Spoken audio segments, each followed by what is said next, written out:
Infomedia yafetu kusensonga Sibifo nze mbadde ku kitande ennaku ezi bankebedde siriimu bankebedde ebirwadde byonna Gatoli ekituufu tebamanyi kinnuma naye mpulira ndi ku macupa aga buli kaseera amanye ekikuluma naye nga sikimanyi amanye ekikuluma just the stress nakutya kyobola abayisima asobola okukeera ku makyo ayinza olwawo nnyo abantu omwerabira kituufu nti abasinga alina ekifaananyi kye alina ne vidiyo oba ogudde ku kifaananyi n'olaba ne vidiyo si nze nzekka ate buli omu abadde alina wabadde amusembeza mu ngeri emu oba endala nga buli mayiro gundi gyabadde atuukangako nga wookeerakoyo ku makya gamba okimanyi gundi yankubidde mwana okimanyi Kakalamu ndabika okuba ngenda kufa ng'abantu banjagadde nnyo kati nze Yisima mbadde muyita ekigambo Yisima mu show Yisima naye ebbanga lyonna litubadde n'oba ogenze mu chat zaffe ebiseera ebisinga I take myself nga muyise papa kati essaawa zino papa Pulsaka abayita mu kivulo ekituumiddwa 33 years of Pulsaka and school music in Uganda okuyinga shinze emitwalo 10 abayize emitwalo 5 emmeeza miliyoni 2 ku Serena Hotel nga 11 June ono ye Pulsaka eyaleeta okuyimba okw'omulembe mu masomero omukenkufu Kakensa Professor the Legend Kawaji omusiime Pulsaka awerekeddwako abayizi b'abafuusa ensonga Remba Namakula Pastor Wilson Bugembe Helena Nanjego Stella Kayaga Flona Namukasa Bettina Flash Rap Rebecca Jingu Catherine Kusasira Nesamisak Samakula kale abayita mwenna mujja mbere ng'agabula abantu bonna bwe batambudde olugendo luno 11 June ku Serena Hotel Pulsaka lwagiddwa Budo SS BBS Telefina Bukedde Olupapula Chabasa Fama Hardware World Clever's Origin Schools St. Mike and Thomas Junior School Nansana Chebando Lady Valeria Vocation and Business College DIT Sam's Wine. Are you interested in upgrading your sleeping and bathing experience? Then Ziwa & Sons is the right spot for you. We sell blankets, bed sheets, duvet covers, bed covers, mattress protectors, mosquito nets, wardrobe, all closets, towels, bathrobes, pillows, traveling pillows, cushions, shoe rack, dyeing rack, and ironing boards. Buy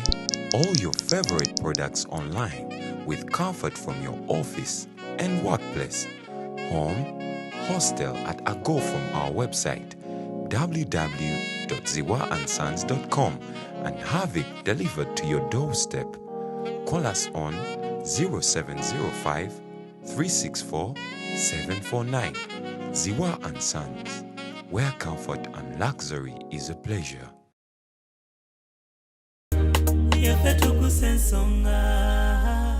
Ovuddeko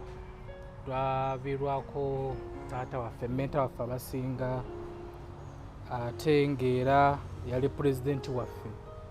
yatuluma andi tukyanyega biwundu amaze okutwagakaaba bingi nnyo ebyayogerwa ne tusaba poliisi wamu ne gavumenti okulaba nga tufuna obwenkanya tumanye kiki ekigenda ddala mu maaso oba kiki ekyatuukawo kulaba nga ate pulezidenti waffe atufaako mu ngeri ey'entiisa. So tukyayongera kubeera nga tusindika obaka obukubagiza eri famire eri mikwano gye bonna abadde bamumanyi nabatamumanyi bamufollowing obufollowings. Nze muzzukulu wa Kabajja olunaku olwaleero tunoonyezaako Kakalamu ono waliwo yankubirako konanga naye Kakalamu tali mu mbeera nnungi engamba nja kujja mugumyegumyeko tulemuko tunyumyemuko manyi bino ebizibu byebikubuulira bw'oyita mu bizibu omanyira nti ogenda okula andi bwe wenna ng'oli eyo tolina kizibu kyewali ofeesinzeeko tunnaba kukula ante abo bonna betulaba abantu betwegomba lwakuba nti abasinga obungi betwegomba tasobola kutuula nakubeera byayiseemu abasinga obungi wayita mu mbeera ayagala jjerabirira ddala agamba embeera yankosa yadde ojjoogerako abatayagala so zize okumitinga Kakalamu ono toba nga ne ku magezi musanze alina ku drip yakava kati ku drip yawungamu otakyakola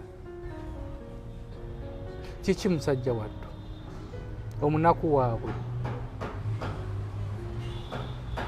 kapenso kiki obulamu buli buti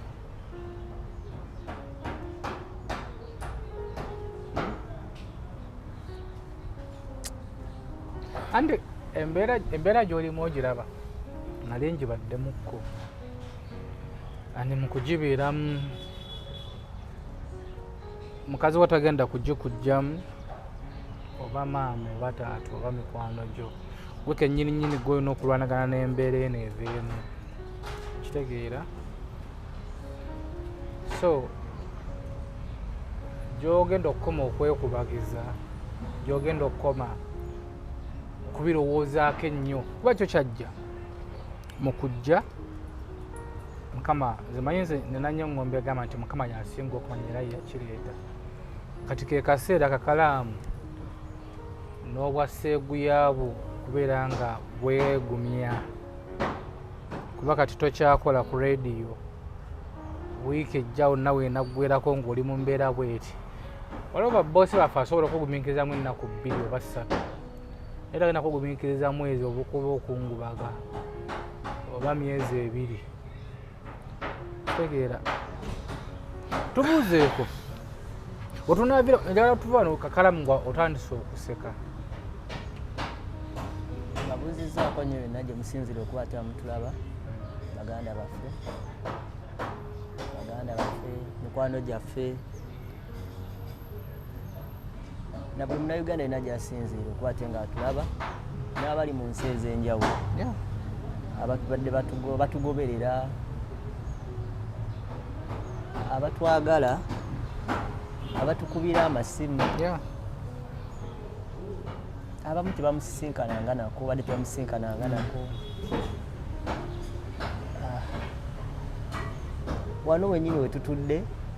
kafo kammwe era wetubadde tuyingira wano ndowooza olabye n'abakozi bonna bwe badde bakugamba nga boogera ekigambo kimu nga kitalo nga mwalaba tubadde tubamanyidde nga mutuula wano oluusi mutuula wali bamanyi nebasonga n'ebifo badde mukolera kiva e Bulaaya tubadde tukolera wano oluusi tukolera ewuwe bwe tubeera nga tuli babiri tubadde tukoleranga wuwe bwe tubeera nga tulina abantu bwe tuleese gwe twegasseeko oluusi tukolera wano oluusi tukolera ku Capital FM wali eri ku Acacia ebifo 3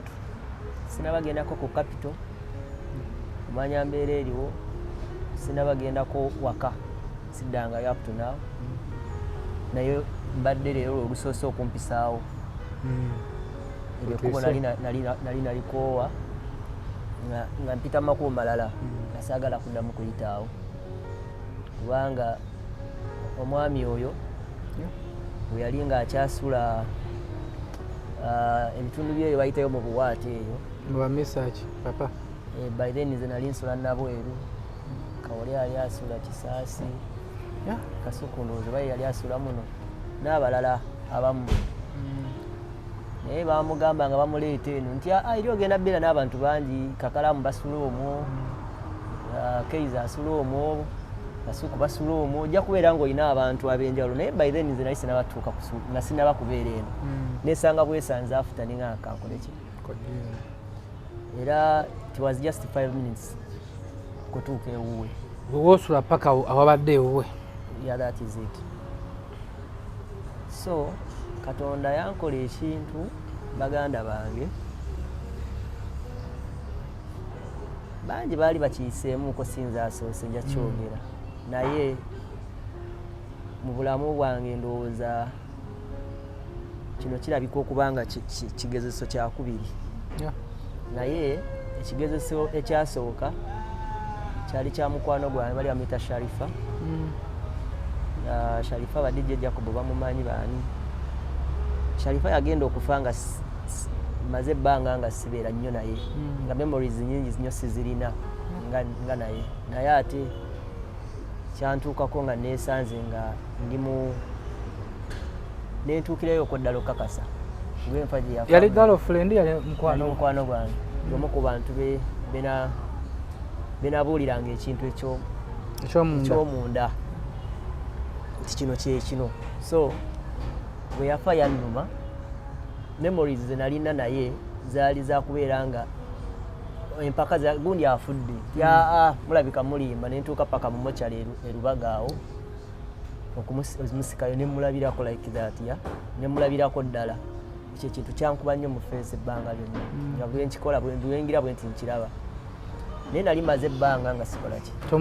simulaba nnyo nnyo naye kati ono ye gwe nkugambako 5 minutes. Nze bambi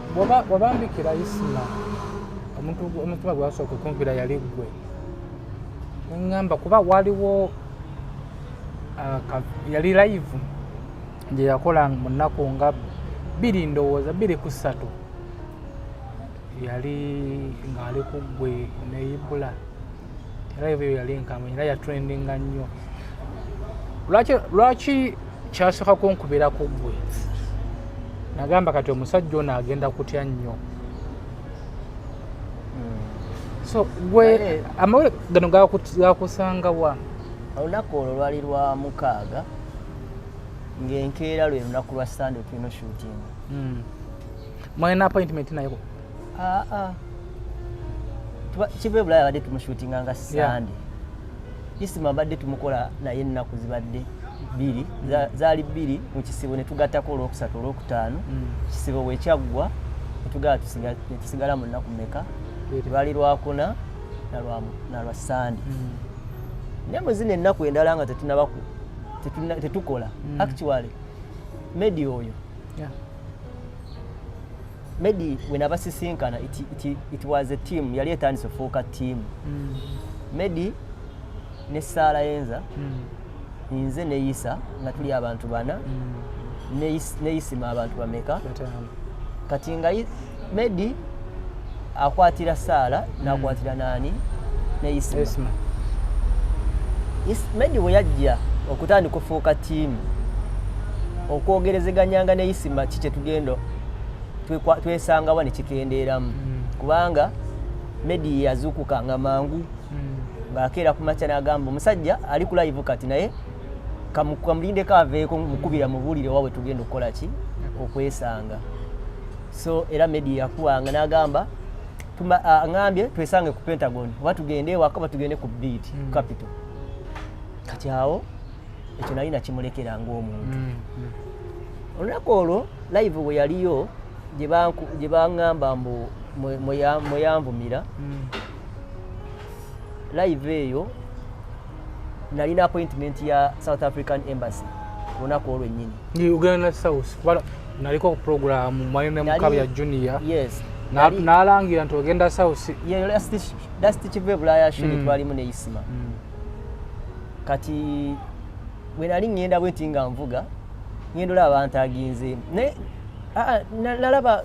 feed ya Isima warning to YouTubers and what nenkeberako ngenda olaba abantu bagamba tugamba Kakalamu waffe tubanga otegeeza Kakalamu waffe kati nesikitwala nga kikulu neyongerayo ngenda olaba I'm mentioning my name you get. I was so surprised nevuga nekubira Sara olunaku olwo naye yali agenda ku airport teyakwata ngamba naye engeri gye ngenda ku Embassy kasooke ntuuke kuba simanyi na bikikola ki biriyo nesooka nvuga nengenda ku Embassy timba naakatuukamu Keizi najja nangamba munda mu Embassy mbadde ndi ku boda nvuga ngenda ku Embassy naye amasasi gavuzaawo mbadde muliwo bagubanze olwo nga basaani minisita nga abakoze batya nti awo ng'ewaffe awo ennyini awo nti amasasi bwe gavugidde ngamba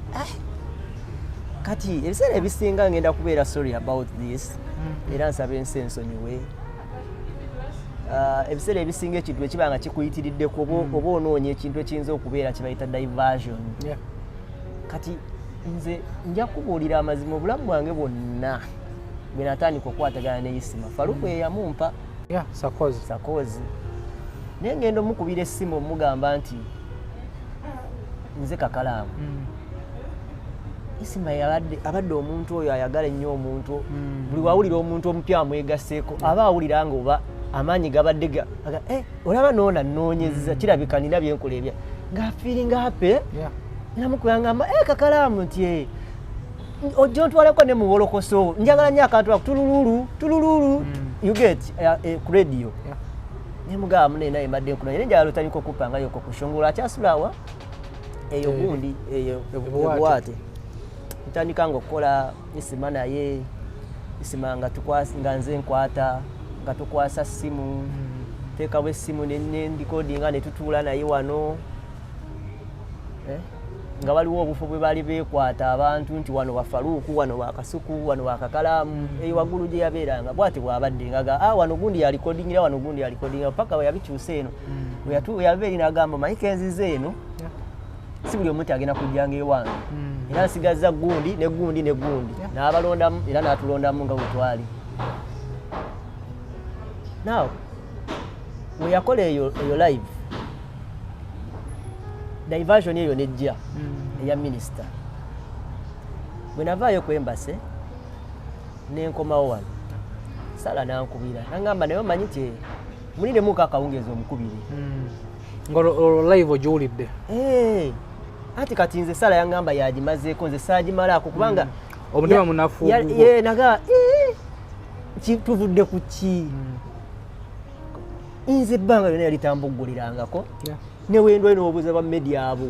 bantu bangi nnyo balwangayo nalyoka yechwachwana munsange gye munsanze media wuuyo nga Katonda anjulira Isima yalitambuggulirangako newe nalwangayo so live eyo yava ku ki nawe okutwalira olowooza kati nze wenakola live wenakola in fact eyo show y'ekivibula ya wiiki eyo gye twasemba naye namugamba twali tubaddenga twalinga tujjanga tukolanga show nga mugamba Edimeza yajja Edimeza agenda kujja ti nangamba naye yansuubiza ebintu kati nga mukusaagirira agamba naye anaabikuwa oyo nga bwe tubikolanga bulijjo twalinga tujjanga tubikola olunaku lwe nasemba naye Edimeza yankubira essimu waliwo omuvubuka we gwabira naye bamitala edisi nangamba kati twali tukyalina episode ya mutabani wa Mukaabya ng'etambula nga Mukaabya agamba eno wiiki ewedde eno gyasembayo kati nali ngambye Mezaya ku eyo show gye twasembayo eri eya Kive Bulaaya eya episode 30 we yankubira ne mugamba wiiki eno tuyinza obutashutinga kubanga ono omwana addayo ndowooza twandibadde tumaliriza eno wiiki tushutinge nga nze Edimeza yankubira essimu before ng'ali eyo student naga ayagala mu booking olunaku tulina okubeerako mu Kive Bulaaya ne muwange naku z'omwezi 3 saategeera biki byadireeyingamu kawo kati ate agenda okudda eno ng'oledde waliwo omuntu waliwo ng'ate abantu bamupiikinze nga okumuteeka mu sheye eya Kive Bulaaya nga tulina okumulinda asooka aveeko yali akirangidde nti avaayo eri wiiki ewedde kati nga nze ngambye Mezaya maybe oba tukwatagane Sunday eri oba eno ndowooze n'abeena eno gye tugendamu tugendemu eyo kati Mezaya nangamba gendako mu kyalo biki konze kola olwennyini isimu yaginkubira in fact obanga ezeeyo ku video ya Isima ne Sala Yenza eyasembayo gye baakola waliwo oyo yali ankoonera we yali ayogera nga bali mukukola mu show nga bwayogera nga atunudde side eno nali ndi ku simu nani nedi Mezaya nga ngamba tukwatagane oba leero kati Mezaya yali akwatagana dda ne Sala era naye ku WhatsApp nagawe mbanzi ze njagala mpe ggwe ne Kakalamu mu Uganda kati bwe twamaliriza show Isima joking likuba yali ajokinganga nyo n'agamba sebeera Sala omunonye omutwala tuveemu mu show sebo tugende like that nga ajokinga namaliriza ne tuvaamu ne mugamba nti kati Mezaya ngambye ngenda wani ngenda mu shooting yagamba kale nekwata ba medi bano nga tutambula era fenna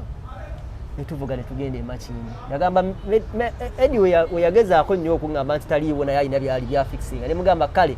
nali ndowooza nti Mezaya yali ayagala tubeere mu Kive Bulaaya naye agenda okwogeranga ayogeranga alaga nti ayagala asobola okubeera mu show atya kati bwe yakindaga ekyo omutima gwali gugezezaako okugamba nga njagala kiri eri ne ngamba yene weka tugende ne bano bwe yali alina ebintu byange byansuubiza ne ngamba bano mu kusaaga nti owaayi tuyinza obbeera awo omuntu omu n'amusanga namuga nabadde mbireetedde ne Kakalamu bino kambi ne simulaba kambi kuweera ddala microphones era yazimpa weeziri munnange nga tusimbula wano nga bamedi bangamba tugende tomanya nga tugende Makindi emezana tumusanga nga tulikodinga show yali mpanvu kati yinze mugambe yankyawa wakati mu kulikodinga awo ebiseera ebisinga tuba tulikodinga show mpanvu waliwo ebirowoozo munnange we bituuka nobeera nga mu show mwoli naye nga tokola ki nga toliimu kakati nze bwe yayogera we baŋŋamba nti Mezaya yamuvumye nga bwenseka esooka ŋŋamba nendowooza linga oba nawuguse nga nina we yakikolera Mezaya we yabyogerera nga siwulira kubanga nze wemala shootinga biwa omwana nakola editing ye yamanyi nze mugamba tuddawo ono kati yebiddako yakola editing nga woolina wumalu nawe okola ebyono ga nti no sporting anti tugenda wa Kakalamu kati ebiddako ebya Kakalamu owulira nga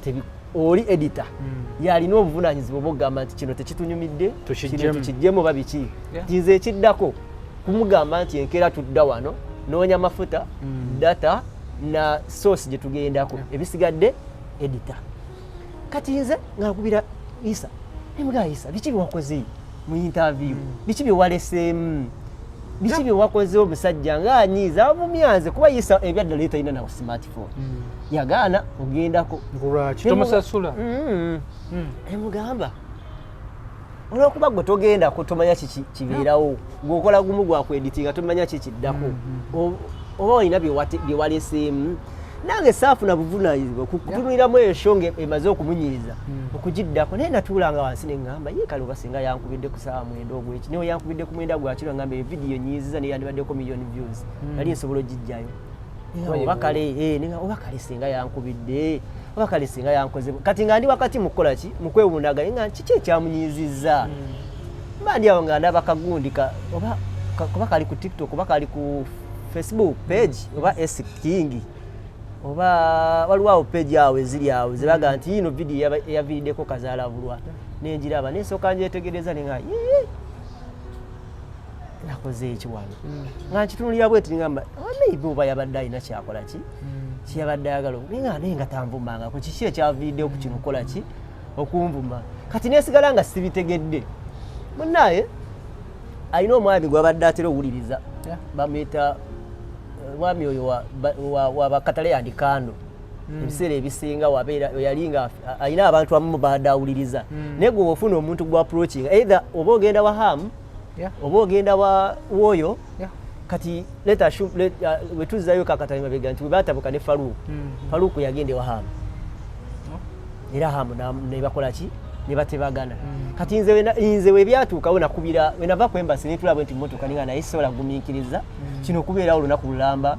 nga simanyi kiki kituufu kyaviiriddeko omusajja nenkubira bosman oyo wakatale yandikando nemugaba naye omanyi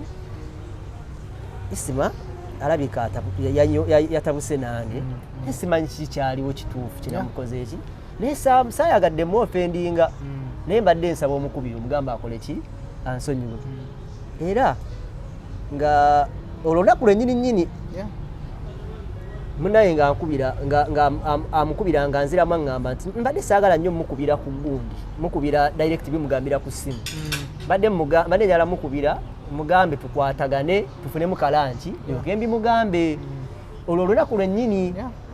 mbadde ngezaako okwagala kujjayo wano message nzikulage ze yaddamu nankubira ati yaddamu naŋŋamba mukubidde naye aŋŋambi tali mu Kampala naye aŋŋambye tukwatagane enkya konze kale kaseejo nkimanyi ojja kikola ki ojja bimaliriza munnaye nga mbeera awo mba ndi awo wakaita eddakiika ngaana nga Isima ali ku live ayogera ku nfa yaani ya minisita mutima ne guŋŋamba abadde baŋŋambye tali mu Kampala ate ewaka ndaba emabega screen ye gyabadde atuulangako emabega nga ndaba live azikoledde emabega nenga ye kiki ekigenda mu maaso enewe nesikitwala nga kikulu naddamu namukubira enkeera tibe yamukubira enkeera n'atakwata naddamu nankubira nangamba takutte neche manya ajja kunzirira kyobongo ne bungamba nengana kankubirani kankubire kaizi bwatyo tubadde wefuna obutakkaanya okubiro oli wafuna akubiro Bruno ke yafuna ngo butakkaanya ngakubira isi mirundi mingi nyo Bruno ke yakeranga kumache wa isi makumache kumaliri nga nsi yonna temanyi nga wetuli nakera natula namnyonyolesa kati mubindekeni kati walonda ko twafuna butakkaanya Bruno ke ngafunye butakkaanya ne keizi nentula mu meeting ekiro twajiva musanga musanvu twajiva musanvu ne tukwatayo ka video akatono twakatayo ka video akatono Bruno ke naga nayo manyi kano tekajja kunkolera tukalekete tukola ki naye wengendo ka shootinga kali kagenzeyo mu upload ya simu kati yatwala almost one day nze nali ndowooza ikoze eki stopinze mune mbandi awo nga video enkeera ngegwayo ngegendayo mbandi ku simu bweti nkwata ngeno laba video 11 minutes ngegenze ningamba bali omusajja yatuganya otteeka y'ebintu bino neziruka njijjeyo ngeno jijjeyo nga abana bagikoze eki baji downloading se ebyavanese ebyo baji downloading enkeera tuba tutudde ne wano awo ku lunaku lwa Sunday ngendo laba keiza akubira ngamba video ate yagenzeyo bikikunze ate video ki nade manyi nagisiseyo nga bukyali ngamba yagenzeyo bannange simanyi kati awo nze wenako mutegeera naliyo kandaba nga mbuya nazire bali shootinga ne Sala yenza nava mu interview obadde ki isi mugamba video nagigendera giteekayo musajja addaganyo giteekayo ne kati naga kizibu kyolina naawe kiri kimu oli munafu nnyo tosobola kwerwanirira kyovola abakatinze naga olina okuyiga oba yangamba olina okubeera nga strong ng'olina ebintu ebimu yanga oba otandika okunywa ku mwenge kubanga onaagenda ozuukuka ng'ebisinga bikoze eki bikuvuddeko ebyo nja bimaliriza nemugamba kale muveeko namugamba oba omukubire mu sisinkane Bruno K kuba yadde atuganya ogita video muveeko nze nja bimaliriza ebyo ng'alinga papa okitegeera munayenkeera bali lwa Monday tugenda ku radio tuba tuli ku radio nga manager Bruno K akubira Keiza nga Keiza angatako ku simu Bruno ayomba nnyo Bruno K ayombi agambye agenda kubiddamu yadde akusonyiye naye mwakoze bubi nnyo nga abanne video twagitandike tumanyi kati ninga nedda kankubirani isima mubeereko nemukubira nemugamba ekiriwo nti ensonga nga ziri twabaddemu akawungeezi nti ate aziziza nti va muleke kamukubire akubira Bruno K naddamu ankubira enkira ngamba nti era nampeereza ne message isima nga nti yabadde anyiizeemu nti naye abikoze eki abirese message zizino ze yampeereza nga abikoze eki oziraba I was just angry but I've talked on phone era Twitter njijjeeyo nga Bruno K ajijjeeyo yali agaye nti abizeemu obikola ki okutabuka kati awo ekyo nakikola ki nakisootinga so mukyo kyembadde ngezaako okugamba nti eyo shoko yankuba nange nga vidiyo eyo etambudde mu mbeera eraga nti nno tulina obutakkaanya n'omusajja ate nga bambi naye mwennyininyini ng'ensi enjulira abantu banyinyowera babeera buli kaseera abeera ayogera ti omusajja yanyiiganga ku makya akawungeezi ng'akoze ekyo wano mukutugendako mwalimu amaze bisooti nga byeyayanyi oyo jangu abeera awo oyo omulaba oyo maybe ku lwokuna yakugamba ati ku makya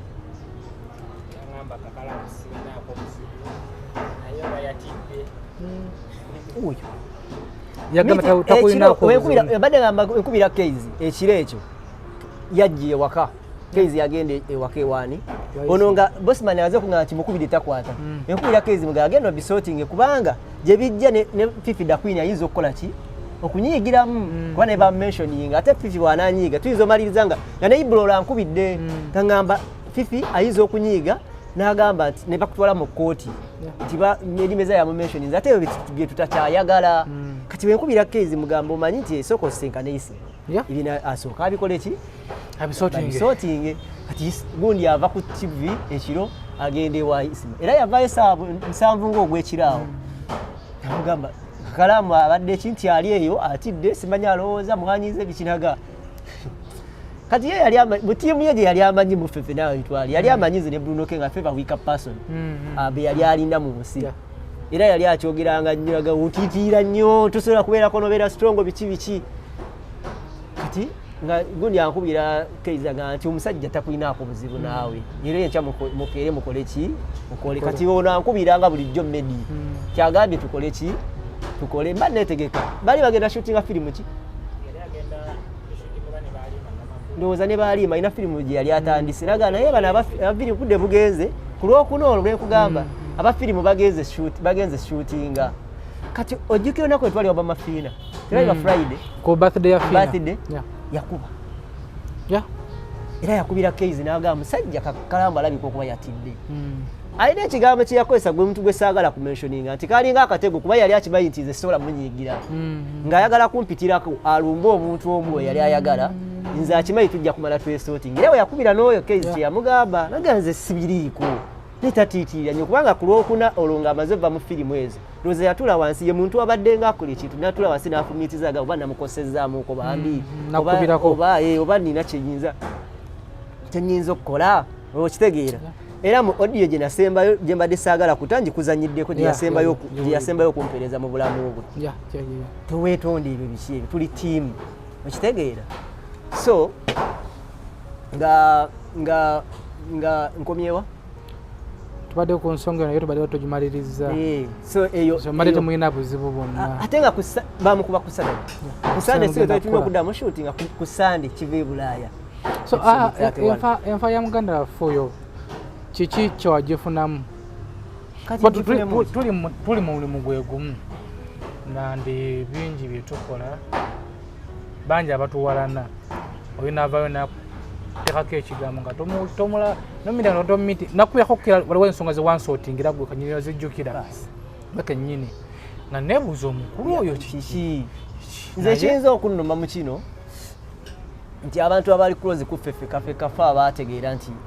isima yafa tanninaako buzibu abantu baali balina kikakasa nga tukozeeyo katonda teyasobola gituweeyo sho kubanga eri eyo olwokuna kugambye yali alina firimu babi firimu kibi yali ashootinga simanyi yali yakabitandika kuba yali ayagala nnyo firimu ng'aweza nnyo njagala nnyo okubeerako mu firimu ebyo looza yafuna eyo opportunity naga akangende mbikole ki kole kati nga ku Sunday bwe tulina okukola ki shooting era audio gye yasembayo okumpereza alina omuvubuka gwe yali agulubana naye ow'amakanzu yamukolako tiktok ng'amugamba nti simanyi yamuwola amakanzu biki kati omuvubuka nasooka nemukolako yankubye isima yampereza ennamba ye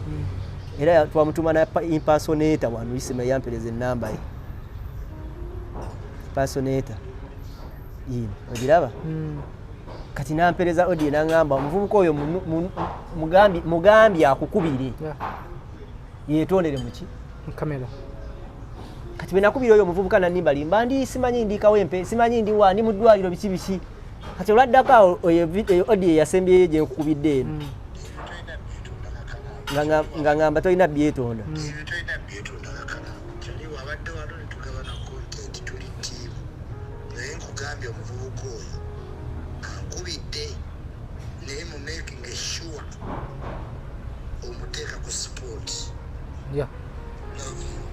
kagamba lobyo kategeera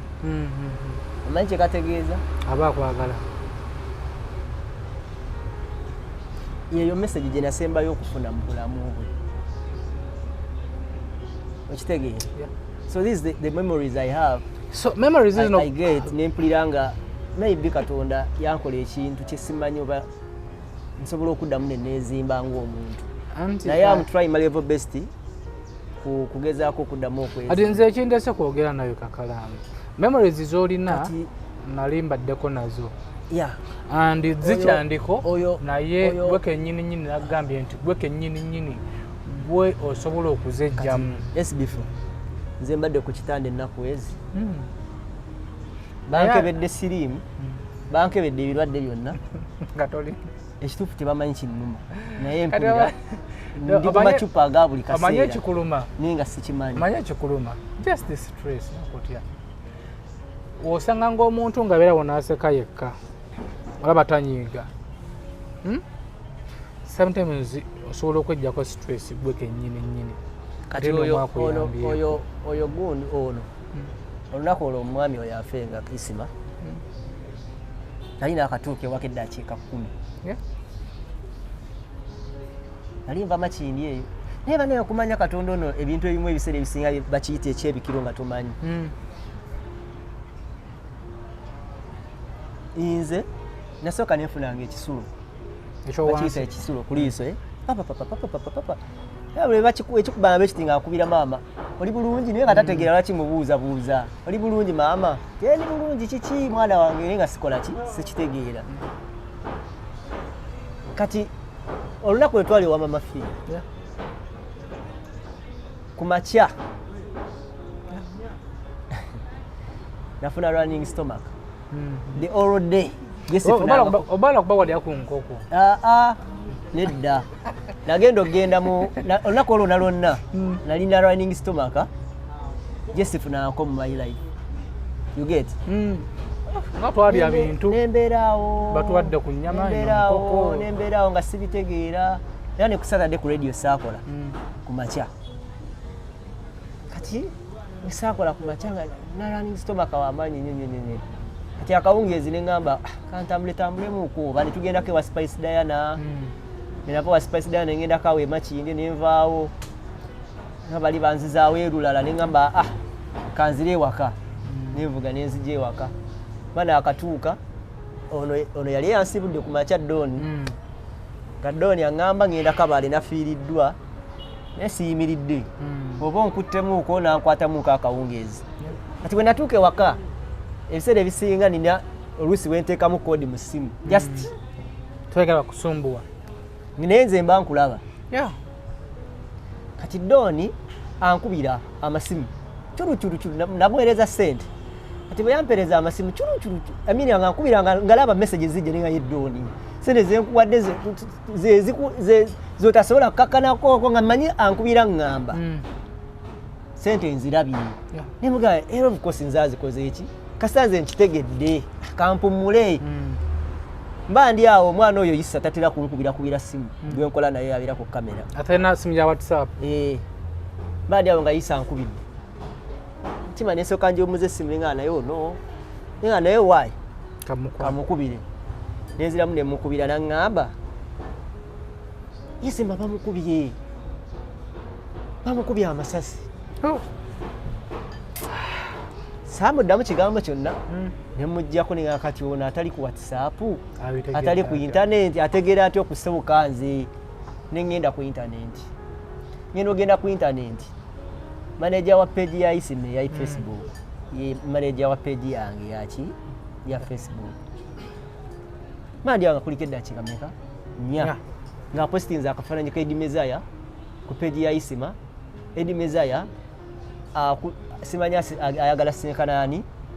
gundi sale nze kasana labaako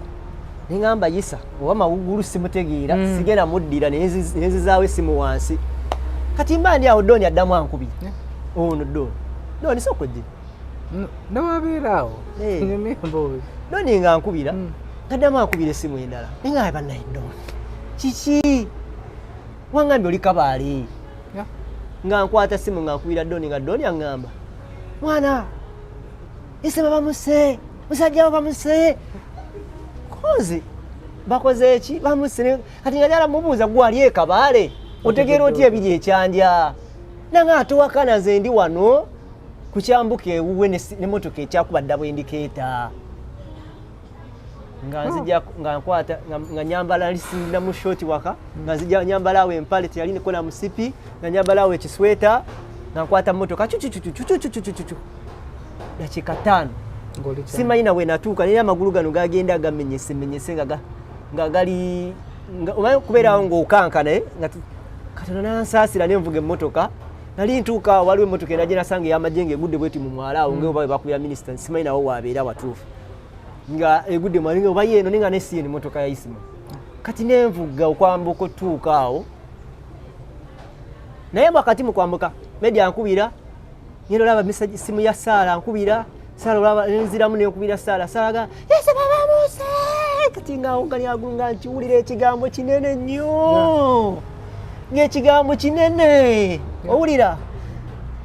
nakiŋŋamba nenvuga emmotoka nentuuka awo nangamba naye kantuuke ojja kundagirirako tuuka awo Doni nandagirira emmotoka giteeka awo nengipakinga awo mu maaso nenyambuka waggulu nayambuka waggulu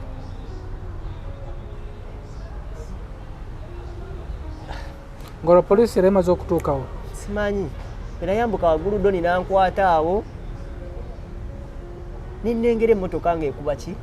dabo indikeeta naye wakati awo ngenda Medi yankubira nendaba n'essimu ya Waswa Waswa Emma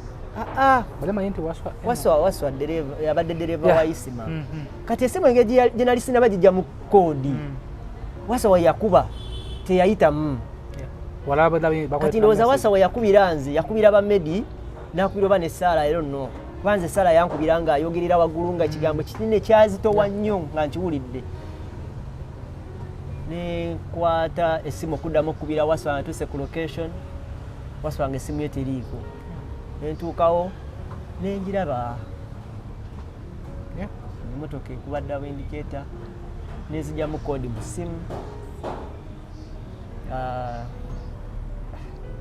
Brunoke nankubira kati okumanya bannange abantu bano adde tebamanyi omusajja oyo nti abadde alina abantu bannyo bagulubana nabo naye nga abantu tebamanyi yeesootinga atya nabo mu ngeri emu oba endala omuntu oyo Gravity omutujire omu ku bantu abasooka okunkubira essimu naye nga ate ensi yali erowooza Isima tebeeyagala naani Gravity yankuyanga Kakalamu kituufu kyempulira Isima bamuse nekiwulira nga buli akiŋŋamba ekigambo kinene naye nga ku location wendi nemugamba kituufu simu yange bandi awo Brunoke nankubira emugaa Doni bahandolinge naye buli omu mukwata aleme kulowooza nti muzibidde information entuufu kukigenda mu maaso awo ebyaddako abamu nabalabanga bulabi nga ninga abategeera abamu bakasuku nembalaba naye I remember okugwa mu kasuku mu kifuba nga mubuuza kiki kyennyinza okukola ng'omuntu it was too much for me bwe namugwa mu kifuba kasuku naŋŋamba kijja kuyita naye nga buli akiŋŋamba nkiwuliranga ekintu kye bayita ekirooto sijja kulimba bulaadi nti nafuna n'obudde obugenda olaba omusajja oyo naye mba nnyimiridde awo waliwo yaleeta essimu nandaga nga bakutte dde obutambi bakwata obutambi bw'omusajja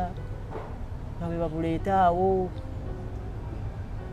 ne basooka banzijjawo ku location nga mu magulu gano gamenyese I cried and sijja kulimba nti olunaku olwo nsobola olwerabira mu bulamu bwange kubanga nsaba ne Katonda nnyambe abalala bonna baleme kunyingira naye mbadde saagala kuddamu kukola interview leero mbadde ŋŋambye abantu naye abangi nnyo binadde ŋŋambye yagaawo batukole naye nentuuka time neŋŋaa naye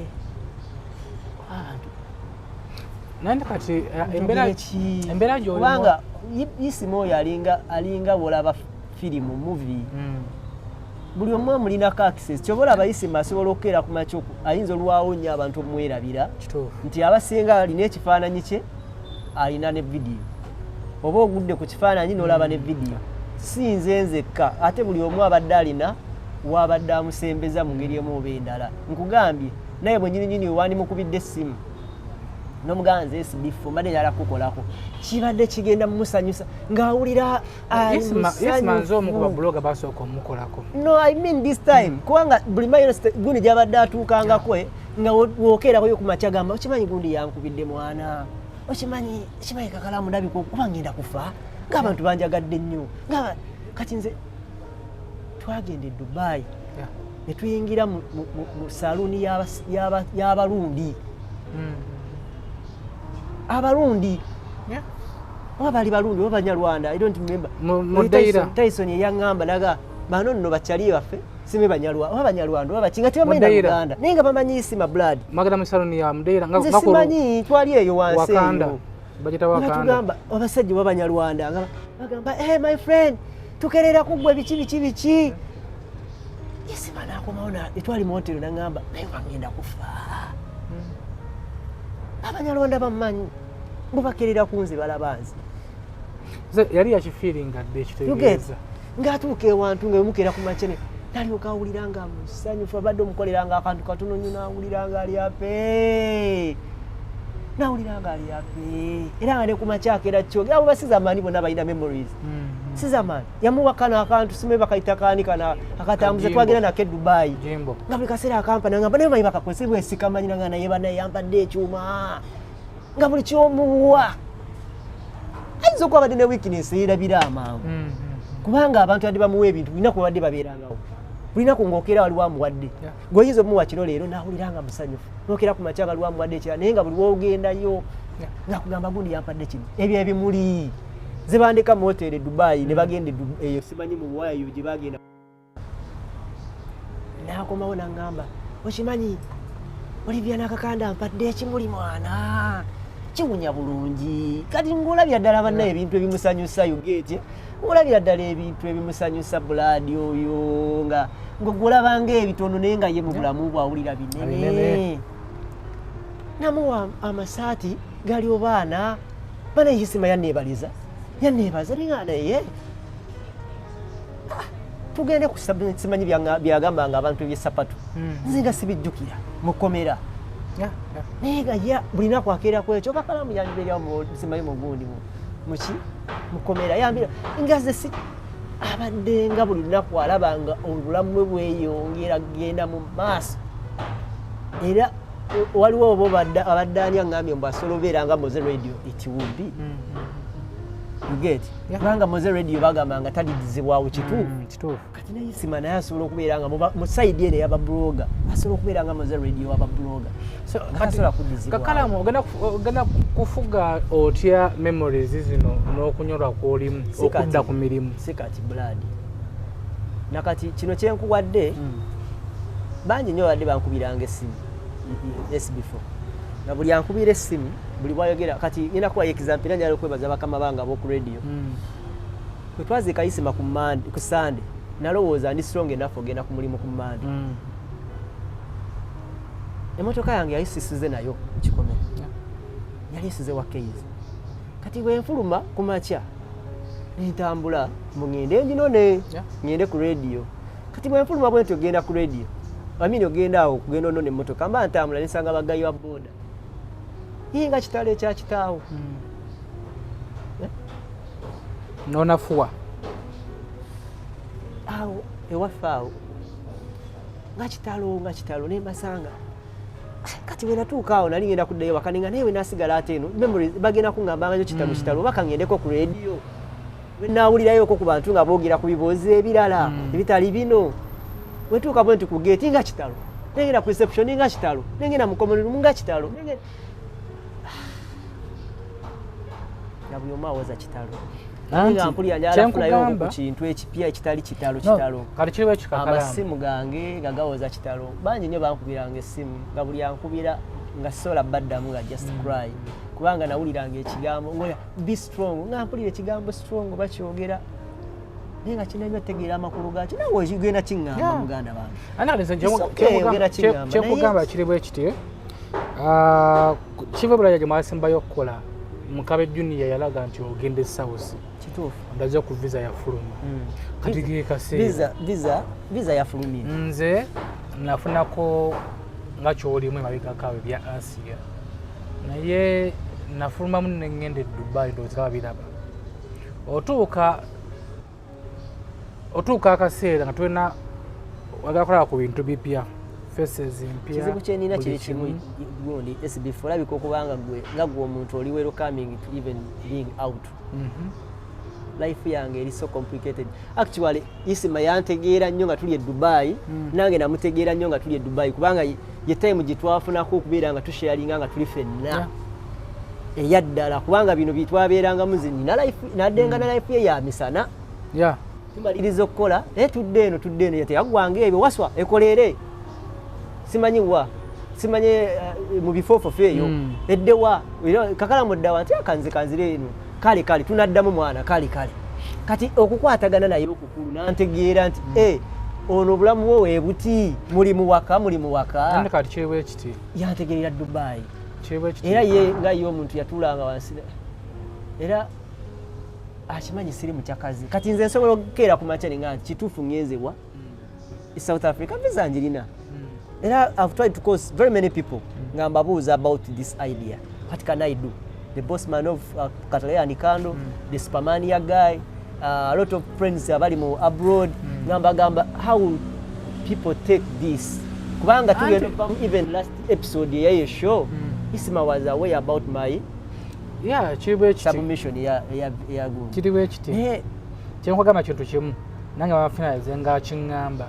togenda kugaana abantu okwogera bo kye balowooza and just go kifiiringa tewali Kakalamu abantu buli omu ali ku lulwe naye kati okufa kwa Isma fenna yatuluma ensi yonna buli Munnayuganda gyali n'emikwano gye gyali nga siba na Uganda yatuluma essaawa zino kyolimu sobola okukitegeera Keith asobola okukitegeera mu mikwano gy'abakulu ku lusegere kuba mwali ba mukwano nnyo naye omuntu ali eyo kati yali ku lusegere nga friendship yo n'Isma tagimanyi amanyi oli nnomu okitegeera naye ebbanga lyogenda okumala wano sanze waboda tuzze wano eno buli ogera tuuka ekiseera wano okyali mugumu kijja kusukkulumako obanga na chance nze kigamba nze kati ate gwe bibyo byangu era bangambye nti Kakalamu mulwadde nnyo alina kucupa nase sinuseka ebibyo byangu kati nze omuntu omu yagenda live ku TikTok ne ku Facebook n'afulumye gwe nti nze nasaasiya tewagalaba naye ng'oli yali nga mwannyinaze wange Asiya nga ne baganda betabagala nga asinga kwagala nze andi maama wa Asiya yali anjagala nnyo akyanjagala famire yo yonna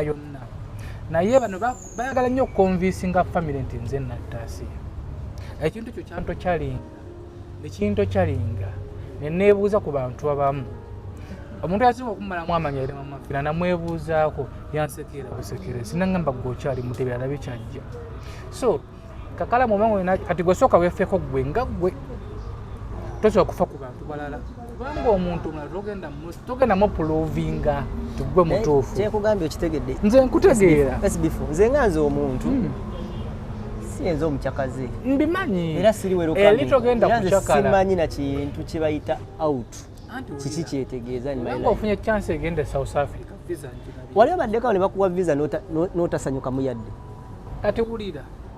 visa njirabyeko wabanga olina chance egende South Africa Kakalamu genda South Africa n'omalayo wiiki eja kaziba ennaku eza olabe obwongo bwo obudivertingeko obwongo bwo essaawa zino obwongo bwo bwetololera wano amanyi lwaki abantu abamu batuvuma kubanga obeera obwongo bwo bwetololera kati nze obange nti obwongo bwetololera mu makindi ne bwetololera okumala nagamba oyo buloga w'emakindi you understand newo kati era kyobala ndi musanyufu nnyo okulwa muganda waffe Farouk nti wabanga atambula brand era emuvudde koti obuloga we Uganda kati ali international essaawa zino Kakalamu nze nalibadde kugamba atogenda kijja kugwa abeeraawo gumalelele bye bakugamba onoova Uganda n'ogenda nolaba ku bizimbe ebyenjawulo nolaba ku bantu ab'enjawulo nolaba ku mikwano gye egy'enjawulo naye atogenda kubasanga yeera abantu akusaasire naye tekiba kyanjawuloko omuntu akusaasira naye nga kitalo ngeolaba ku bazungu banywa juice kitegeera music obule ennimi z'obulanga toziwulira nga nakuwula Luzulu bano baki baani you understand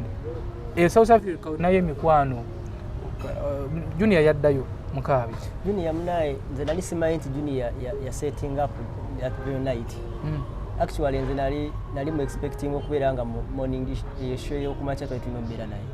eya Sunday naye ekimenti yali azzeeyo yaddayo at the night kuba ye mutambuzi twali tulina okubeera naye si ku Sunday yali akumenkereza naye nabadde njogera naye 3 days oba 4 days back n'aŋŋamba nti amawulire gamutuukako eri saa 8 ogw'ekiro nga yaddayo nga yazzeeyo so nali mu expectinga ku Sunday lwali tetugenda mbeera naye akaseera kano obanga olina chance eyo naye emikono gino giraba gino mpiso ginnuma emisuwa gyonna gyebagifumise naye simanyi kye bajjanjaba naye wendi buli mbeera awo nentereera otambula memories zijje so nibweze bannakweza genda ku kisaawe okayapooti olinnyo kulinyootogenda mu mbaala esimu oyinza nokijjako tekana motero mpozi osooka okusayo ku bufaananyi ogenda kudda muganda wange ngaobulamu bukyuse nze nafuna moment eyo eyasiira nefuna chance nefumamuko nagenda okudda amaze okwesetinga natandika okukola emirimu nze ogenda kubeera mu mbeera bweti nagambye nga tutandika redi basobola okugumiikiriza naku 2-3 wiiki naye tebagenda kugumiikiriza weeks 2 oba mwezi you understand and abantu bagenda okugamba nga kitalo tebagenda kuggwayo bagenda olaba nakati bakyasasira okulwasiya bagenda kusasira emyezi n'emyezi emyaka kati olina kukimanyira ogambe kyazze osokale wesetting obulamu before nga tonaba nakugenda n'omulimu gwa radio mukulu soka ogenda bakama abo bagambe kibe nesaba ennaku nga sito bakaweeki omemu kimanyi bajakukeza kubanga nabo bamanyi embeera gy'olimu so wodda bwoti mu hotel kwejjako stress naye sigambye nti oba ogenda kunywa mwenge oba no okujjako stress tekitaka kunywa mwenge fuga ebirowoozo byo Kakalamu oli mutono ogenda kukogga tukusaye ng'ofiiridde mu nnyumba ekisinga okunkwasa ennaku nti wofa era tujja kukaaba tukuziika ebiyite buno obulamu bifa tonava ku muntu yenna soka noweefaako gwe nga gwe olaba wonsangidde olwaleero ng'ogyeko bino simanyi mbadde ndi mu kumalayo treatment biki gye simanyi biki bye bankolako biki naye nadde simanyi nti neno interview esobola n'okuggwako tuuka wano I think I'll be better time by time cause mbadde neewalanga nnyo abantu abasinga ebiseera ebisinga ng'oli waŋŋamba actually leero babadde nga 5 naye nga kyembadde ndowooza nze nga njagala bagamba era nga ngambye bamedi nti oba bakwate lumu babeere awo buli omu kyayagala kuba bagenda kunziza mu kino sooka oyogere kino sooka oyogere kiri sooka kati nga njagala babeere wamu bambi malirize lumu manye nti ekyo kiwedde era nze mbadde mmanyi ojja kundabako ssebo nze wonkubire nga akanzije nkulabeko nga manyi we are going to sit njagala kuzza mu system naye tokkiriza musajja ono obutakola nze kyendowooza era kyendowoozezza wotuuse endaba bawumalwani engamba oba kubanga bannange bo aba breaking a silence on that very day they are moving on likes of Kasuku Adija but me and Salayenza we took a break and we are still down for some time now ze mbadde njagala kuzza mu system gundi Sala tuwuliziganya and agezezaako okubeera nga actually team yaffe nga twagikwata abana ze waliwo omwami eyankubira Dr. Flashlight bafiibwa gaigo bayita kankaka bamitani oyo yani oliwo mtabani wa jakana Nadulu Dr. Flashlight ne Wamala wa Uganda yencha Dr. yankubira esimu nga nkaaba nga buli ankubira esimu olugo jjukwataalo nga nkaaba nga ndabiraawo nga naye amaziga ganvaamu nga nkaaba bukaayi every time nga nkaaba bukaayi Dr. nanga Kakalamu nkimanyi kyoyitamu nali nkiyiseemuuko naye kyengenda okukuyambako kiri kimu okugezaako kuhostingirangako okwo leka ntambulenga ne camera person wo tukolenga ebiri ku channel sibimanyi panao era ndowooza today no first video jingendo osobola oteekako nga mwendi kati nampayo ekintu nanga onaatuula wansi n'otuula emirimu gigenda kufa anti ddamu leka ntambule naye wonaaba owulira ng'otandisa okuddamu okubeera uli strong then ojja kuddamu okole so njagala okwebaza dokita yankubira essimu nakiŋŋamba baganda baffe ba youtuber baganda baffe bannamawulire kasuku yankubidde yesterday nga ndi ku treatment nabadde yesterday I'm feeling better naye time ate neddamu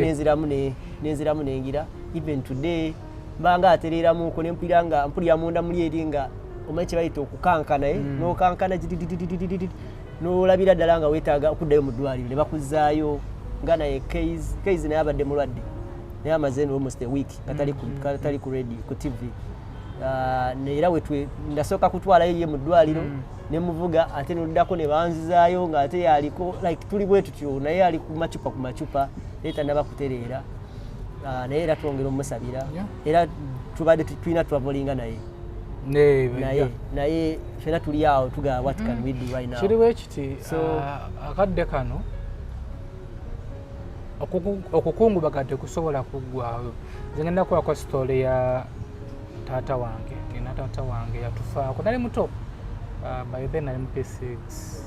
jjajja yali amwagala nnyo naye jjajja taata twamuziika wayitawo ebbanga nga jjajja muyingira mu nnyumba ne mwesibira mukyalo bayisa 2 mu kyalo muba muyingidde kati ku kisenge kyaffe walinga wakadirisa kati nga jjajja ate afuluma najja ku kifugi n'atula n'akaaba yakikolera okumala emyaka final okuba jjajja naye n'alwala naye kyemmayindoza nage twagenda okukula nga kyakikola nti okukungubaga kuno okulaba tekusobola kuggwayo omuntu okukuluma okuva ku mutima tesobola kuvaako naye kati gwe olina okuntrolinga obulamu bwo yes ofiiriddwa oba olwazizza naye osooka neweefaako gwewe nyini neweefaako obulamu bwo kuba kyekikulu era bagamba waliwo omuganda yagamba nti simanyanga oluluma simanyanga ku muluma oba bagamba oba enjoka eziruma oba neiba tezikulabira kwebaka olugendo lwe bayogera awo naye kyo mu kyo essaawa zino njogadde okulaga nti naawo osobola okutuula mu kamera okumala essaawa namba nda mu system nda mukola enkyalo lwakumeka ku mandi dda ku radio tulina shoot omanyi memories zetusinga obeera nayo nga ne tiimu gye tulina ffenna nti buli lunaku bwe lutuuka olwo nga mubadde mulumanyidde nti luno mugenda kushuutinga like Thursday olunaku lwa Thursday era kyobola ali ku macupa tirwaca ku makya nga ninde esimu ya Medi amaliriza live atugeye tugende saagifuna kati olwenkya nalwo luyinza okunkubamu okwo ku Sunday kubanga mbadde nalumanyira nalwo nti atimanya shootinga kyajja bale bakubyeko kati waliwo ekino omuntu wanajja nakubako essimu eno ng'ojagala nnyo olimu ebintu byo bingi osobola okuwunga n'obeeraawo nolonda kulokiriza nti kizze kino kinene naye kati olina kikkiriza nti kyajja mukama kakalamu oli wadde olina ddiini olina okukkiriza nti mukama ye yakireeta wa pasita bugembe akimpitiriddeko mukama ye yakireeta era ajja kikuyisaamu ala okwebaza Lidia Jasmine ala okwebaza Nina Rose yansanga owa bugembe awo ku church kwa pasita Nina Rose nalina akafuna comment it was a comment by the way after kubanga wetwali wakati mu kavuvungano k'okuziika awo zinali sibiraba nnyo bigenda mu maaso timba ndi awo nga babindaga simanyi waliwo yaweerezanga comment simanyi ogenda kufa bwebiti simanyi ogenda kukola bwebiti engezaako bigattagatta ate simanyi busungu bwali bwagundi ate simanyi nga naye bubanga ate bano bebakola bwe bati ate ono yaweereza nga sibitegeera kale timba ndi awo nga omuntu akomentinze ku kintu naga gwaddako ngamba kati it was a comment something that's happening last time so it is the same comment someone is commenting all things tulina okwogerako bye tulina okwogera during this time why Kakalamu yaddako ekyo kusaaga ki okubeeraawo kiki kimusanyusa ekiyinza okubeerawo kiki ekiyinza otuulaawo wansi ng'okutta essimu yo balaputopu yo wakati mu mbeera ng'omuntu ali mu kucelebratinga nti awasizza gwe n'omugamba ekintu amashuming omuntu afiiriddwa gwe n'ogamba nti ate naye kati gwaddako olwo komenti eyo eyinza kukwanguyira kyenkana kitaipinga nga tuwumbawumba olina omutima gulinga gwa nkoko munafu nnyo naye oyagala ensi ekwanguyire buli kimu kitwale nti kyakusaaga kisoboka nze baŋŋambako nti Asiya namufunisa olubuto tobagala gamawulire naye komedi kitwalanga komedi wano twali tugala nolegala ku Edi Mezaya niwagamba yankyawa Edi Mezaya twafunamu obuzibu awo naye nga era ye nkimugamba y'omu ku bammenta bange andi Edi Mezaya ye muntu asobola okukola live oba video nenjaba nenjimalako kuba oyo alina obwonge alina ebyenjawulo ebyadda era mwagala nnyo naye yanyigira mu kkaawo nange ne munyigira mu kkaawo nembireka nti buli kimu okitwala nga komedi oyangu ebwobulamu buli kimu okitwala nti kiri serious kyenyiza okugamba abantu nti nze akatonokera mutegeerako omuganda wange oyo actually nze natuukako time ne mugamba naye Brad ngonjagadde nnyo ngonsembezza nnyo ngonjagadde nnyo kiki yenda okwejjuukiriza nga gaayo oyo ye Lubega taata wange Lubega nze Lubega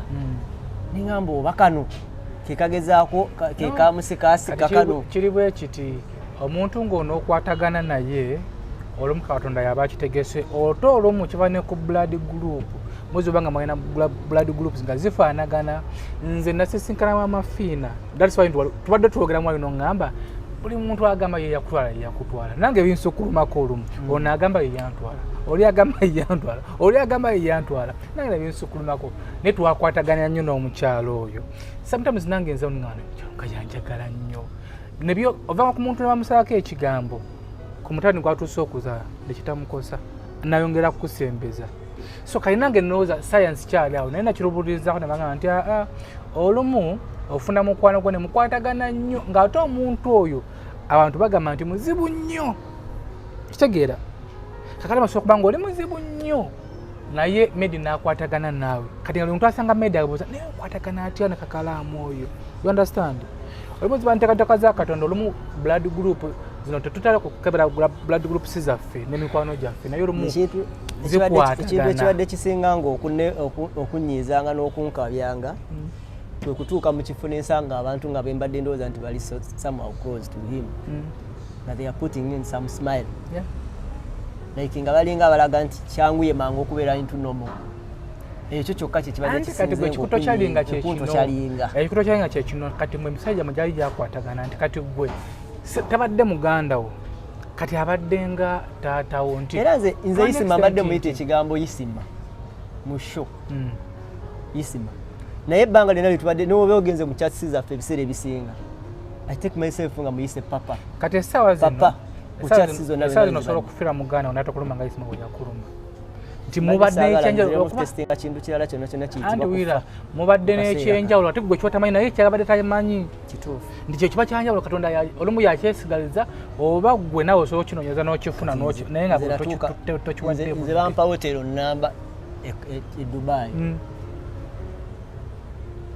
Katonda ndowooza yakola n'enteekateeka eyo ndowooza nsobole omutegeera nga tuvuddeyo bangamba nti kyemwekola e Dubai bakwebera ne kuyingira masaagi badde saa tutuuke Kakalamu eri tuveeyo badde ngamba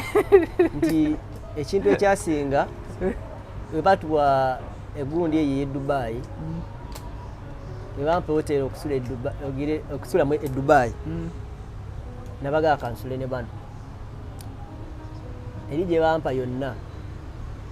nga mpulira I feel more comfortable nga nine bano nze kimadde nkunyonnyola naye kati nga tuvuddeyo kulekayo e Dubai twakulisaayo dda naye nze kankutuze obuvunaanyizibwa buno kukulisaayo bangamba bakutwala mu wootero bakuleetera ebimongoliya ebifalansa ono okutte ku buviiri ono anyiga wano byonna byekola omanyi nze nali ne case oyo mu hotero omwami oyo alina ekintu kye yakola yakwata emikono nga tuva mu hoteri olunaku lwe twasiibula twava essaawa twasinkana omukyala amuyita Doola yalina abaloba babayita basimanti twabasanga eyo mu hoteri eyo actually ebbanga linaffe litwabeera e Dubai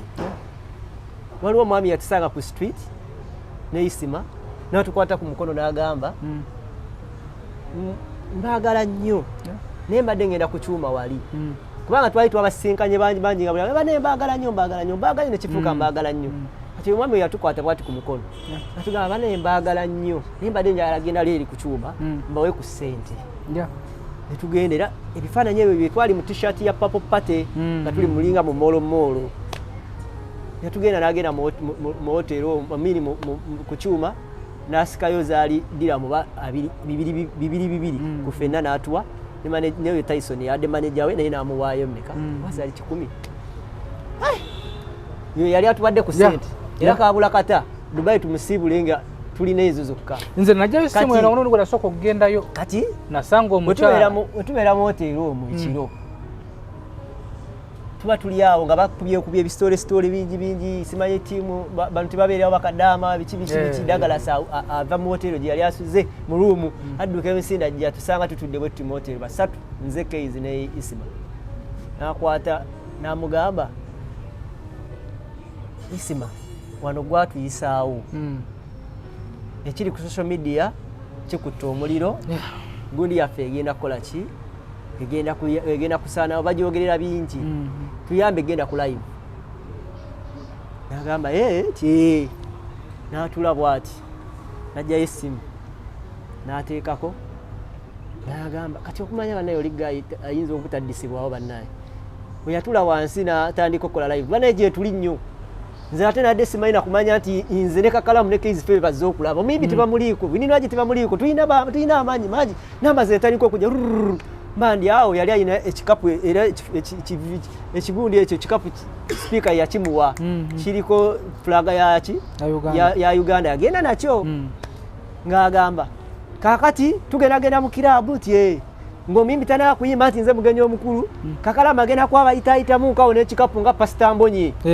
asolooze ngaawo nga buli omu alina oteeka mawuzi ate kirina okujjula naseka kuba nanoonya nalaba gaye engeri jjajja punchline eyo gikuba wallahi mu kintu nga bamuguddeko bugwawo from nowhere ateekayo naga ngenda bayitaayitamu buli alina akange tubaako nogwoleteeka buno buli omu teekamu netugendera ekikapu nagenda nakyo baaba era waliwo ekifaananyi kinayingira nakyo netula emanju mu gundi nekwata ekikapu kyange nga ninda bwaŋŋambira nti jangu ono tandika osolooza tutuukawo nga twakibaza bulungi ffenna basatu nga twali mu hoteri Keizi agenda kuyita Isima bw'ayita Isima ajja kuyita Kakalamu asolooze akawungezi tubalansinge mu hoteri wekyali era we twatuuka wetukituukayo tugenda tutuuka munda mu kirabu nga kati already yatekinze eddaki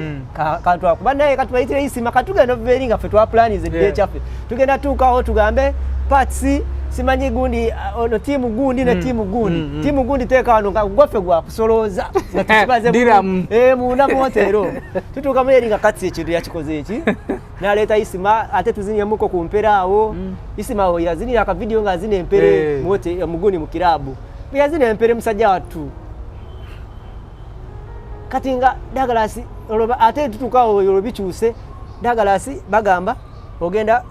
gundi Keizi ogenda kuyita Sandra ayite Sebbanga ayite Kakalamu simanyi ayitaani kakati nga byafudde dda kati we byafaawo ngenda okulaba ekikapu kyange ndi nakyo Isima bamuyise lwabo tuuka mu kirabu mawumanga bamutute ku stage azinye ekintu kyaffe tekivuddeyo nga betukola ki twakipulaninze awo wansi nga basulawo diramu bazaalyana bina size emitwalo ana azinye amazina kati nze we nabiraba ebyo nenyambukirawo ku stage tewalinda kuyita saagenda kyobola bagamba tebandabako nenyambukirawo mu hoteri munda ate nga lwaki nenga omusajja amazina gazinye gano gonna wabanga avuddemu bamuvuddemu diramu simanyi bina kati Kakalamu abo anaafuna ki ya sigenda kweko kontera ku stage awo kubera kati tawulenya ku stage asagenda era omuntu wambuuza ki ekyali mu papo party sisobola kubulya ki ekyali munda kubanga nze saliwo kati waliko eddakiika nga 10 isima najja mu hoteli masa dawo tezimba ko nyini simanyi kuna isi bichi bwe twasula najja waggulu ku hoteli na Kakalamu nenzigulawo yanga kikapu kyange nkirina tekirimu yadde diramu neegi ngokyakikutte nkirina ndi ku buliri nebasebwe nti nagamba kimanya abayaye mwana ate batuwadde diramu simanyi bina biki nga nze kendayo nga bakuzinisiza amazina ago gonna ng'olina gundi bina kati nagamba naye te ngenda kuddayo oko nawe bigaye binsuubiza simanyi bagaye ku makya agenda kumpayo 10 simanyi bagenda kumpayo biki enkya ndowooza naye njagala nnyo buninwaji oyo buninwaji alabika okuba lowooza mulinako ekiki ekinugu kubanga netwali mu show ya buninwaji bakuba ka vidiyo kayisima nga bagamba y'omu ku balina hatred kuki ku nwaji kati nga limo otyo nga tuli kukuleka over nga buninwaji ekyo nkyagala nnyo bami nenjagala kiraba ku bulabi nga kikola ki nga kiyimba kirabika okuba kirowooza nkirinako ennugu biki nemugamba nze mwendi muno nensigalamu hoteli nasigalamu hoteli kyobola bagamba nabeeranga nnyo mu hoteli mbuba nalinga n'abakazi nedda bakunyiga masaji batugamba nalinga just Kimu yeyangamba kamusala kekigambo life yange bwetyo Kimu omumanyi bulungi Kim promotion enze yeyangamba life yange bwetyo kati ekiro ekyo kyo bweggwa ku bwe bagenda ku gundi ku yaliyo baddina baya ekiro ekyo dina boti twagirimu lunaku lulala tugenda ku desert yawulira pe twali mu kimotoka nga bwekinyenyolaga Kakalamu munyala yampitanga nnyo omunyala omunyala omanja ki kati liko dikije tubulayo koze sina kyenkubanja wallahi kajitukasambye yagamba nti nzize mu Dubai nga manya abantu bagenda kumpalana nga yagamba ENC esinga okubeeramu abapipo bwabiki biki yagana y'abantu banjagadde mwana abantu banjagadde nga tula kasi omulaba nga atemereza bwatemereza nabanga ayogera n'asiriikirira olina omuwamu time kubanga aba alina bingi nnyo ebisalawo mubwongo ddakiikawo ng'ajjukiramu byayisemu mu bulamu bwe nze ebbanga lyonna lyamaze nange zibadde sogerako naye ku by'abaana kubanga kimu ekibadde kimuleetinga down completely era ng'ayogera nayo nze sikulaze wano omwana wange yali wano evidiyo twagikolera wano naye waliwo olunaku olumu lweyankwirako essimu nga nina omwana oyo nagamba Kakalamu mbadde nina gye ngenda okukeera ennyo ku makya naye mbadde nsaba oyangwe tukole mangu kati aba ayogera kaviirani bulijjo olina omwana nogamba n'asiriikirira nemmanya kirabika okuba kikoze eki era awo luno omwana we yajja wano yamukwata nako bambi ndowooza nga amulabira bbali naga I wish singa obambaddeko noono bwati kati nga tera nnyo mumusembereza nnyo ku nsonga z'abaana biki kati ekibadde kimumekingizape kwe kubeera nga akeera ku makya n'asanga ekintu nga badde takisuubira nekituukawo kati nga ku makya y'emboozi nga temunaba likodinga baabo babuuzi nga musooka ne mutuulaawo eddakiika nasanze gundi ukibeera badde simanyi Shiragashumba nasanga baani Fulanka yankubidde simanyi baani babebekulu abadde amukubiranga nnyo essimu nga tuli nnyo mu interview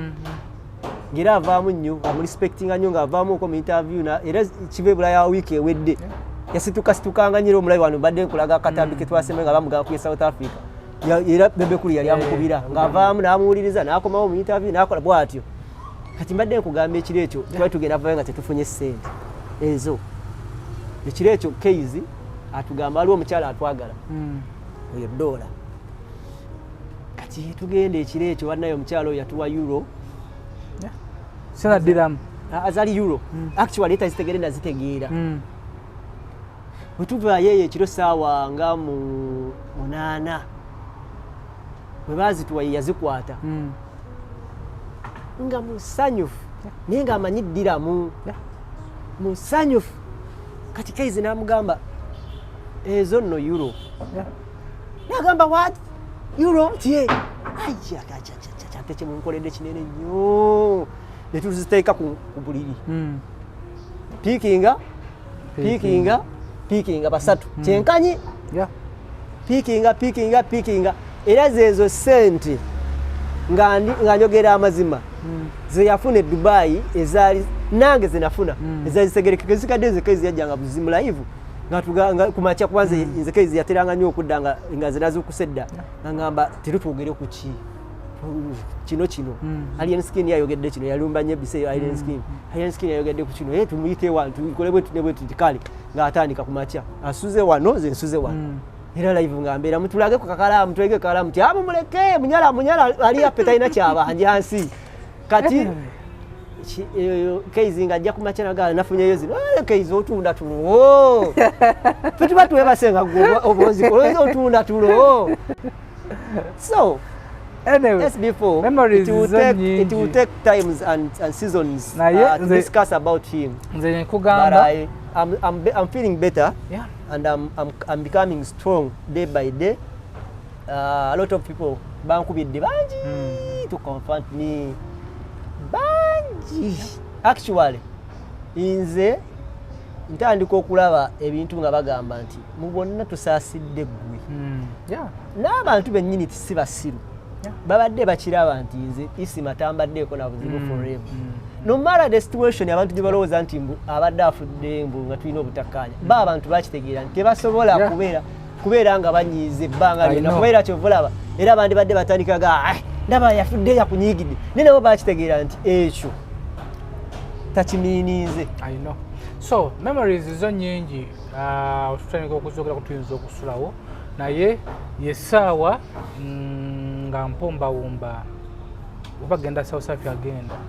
beerayo kennaku zo okomejja kunteramu obwangu okole olina okukolerera omuwalawo mutabani olina okukolera muwalawo maama gyali bingi byakusuubira nagamba ekisinga okuluma ennyo omuntu ng'ofiiriddwako omuzaddewo kubanga ekisinga okuluma ennyo okubanga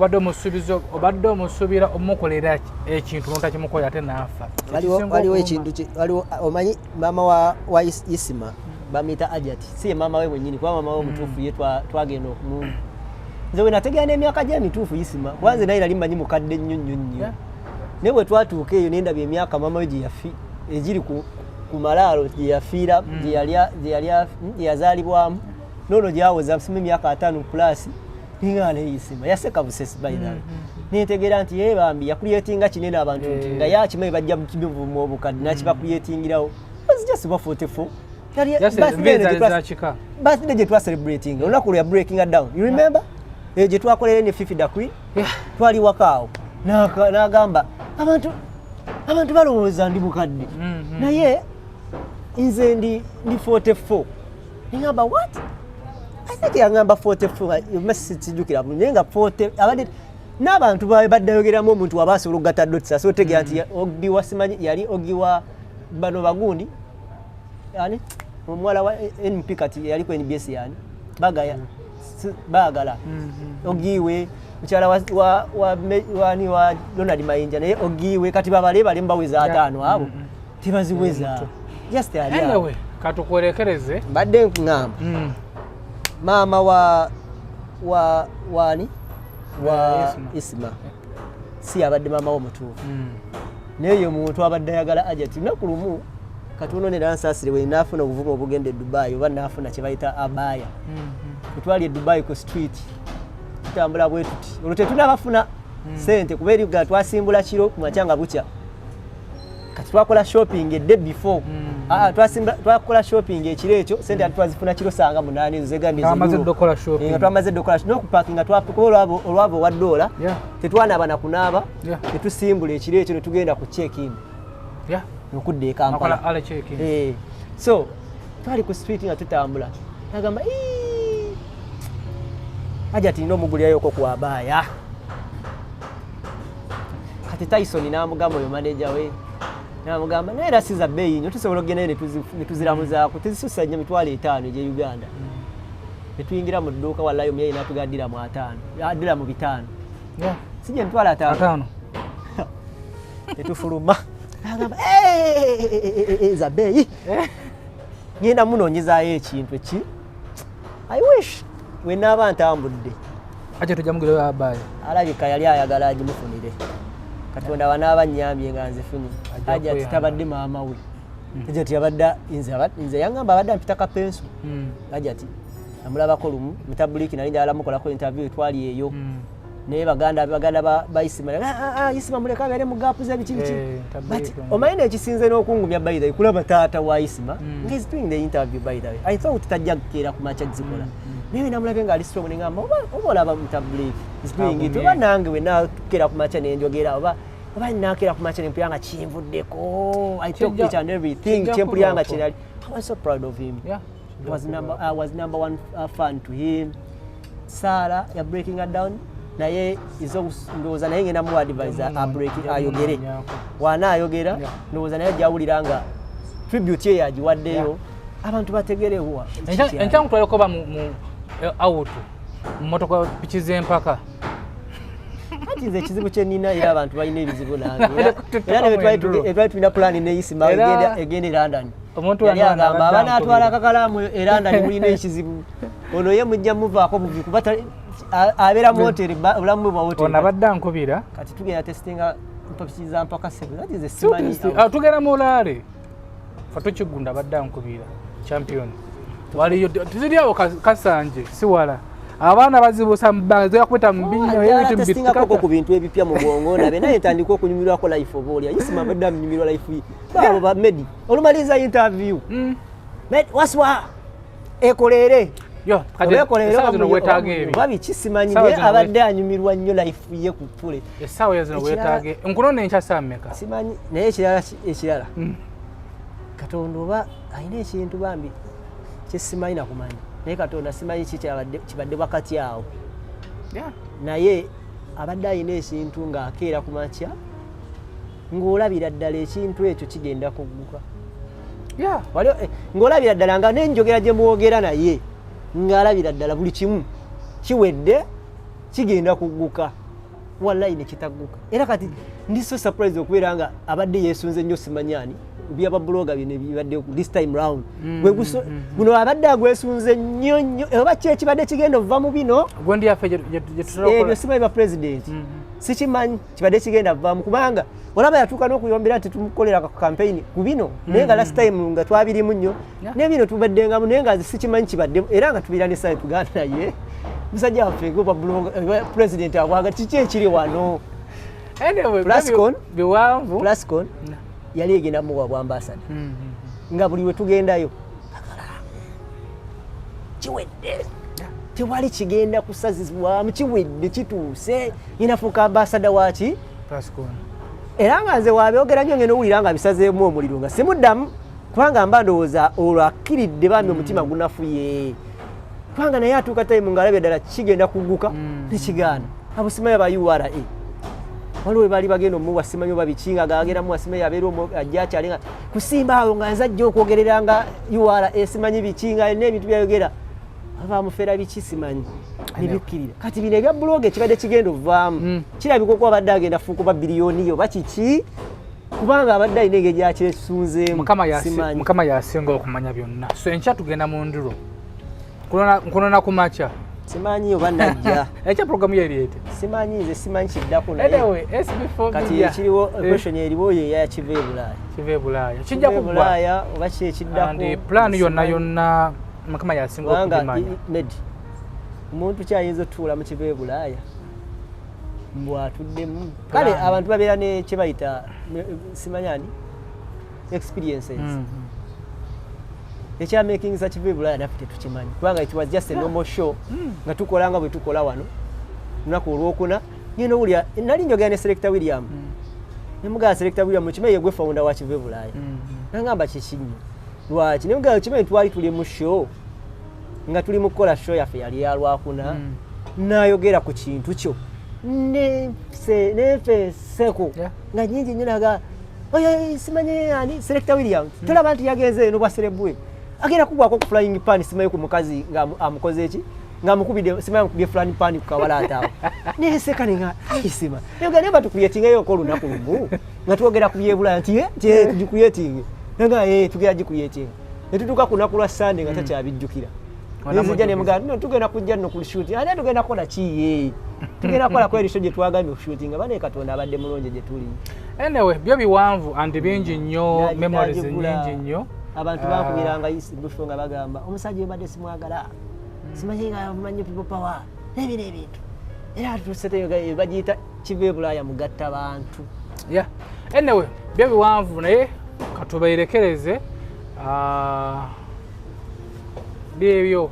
Kakalamu alina kuguma wensuubira nti tusase namu wano eno kye bayita SB4 media tuggusa ensonga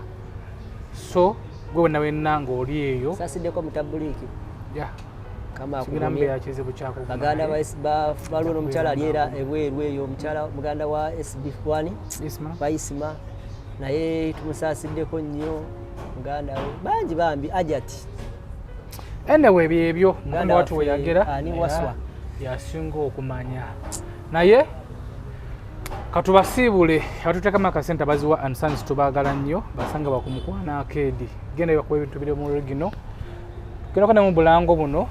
mukama bankuumire. Are you interested in upgrading your sleeping and bathing experience? Then Ziwa and Sons is the right spot for you. We sell blankets, bed sheets, duvet covers, bed covers, mattress protectors, mosquito nets, wardrobe, all closets, towels, bathrobes, pillows, traveling pillows,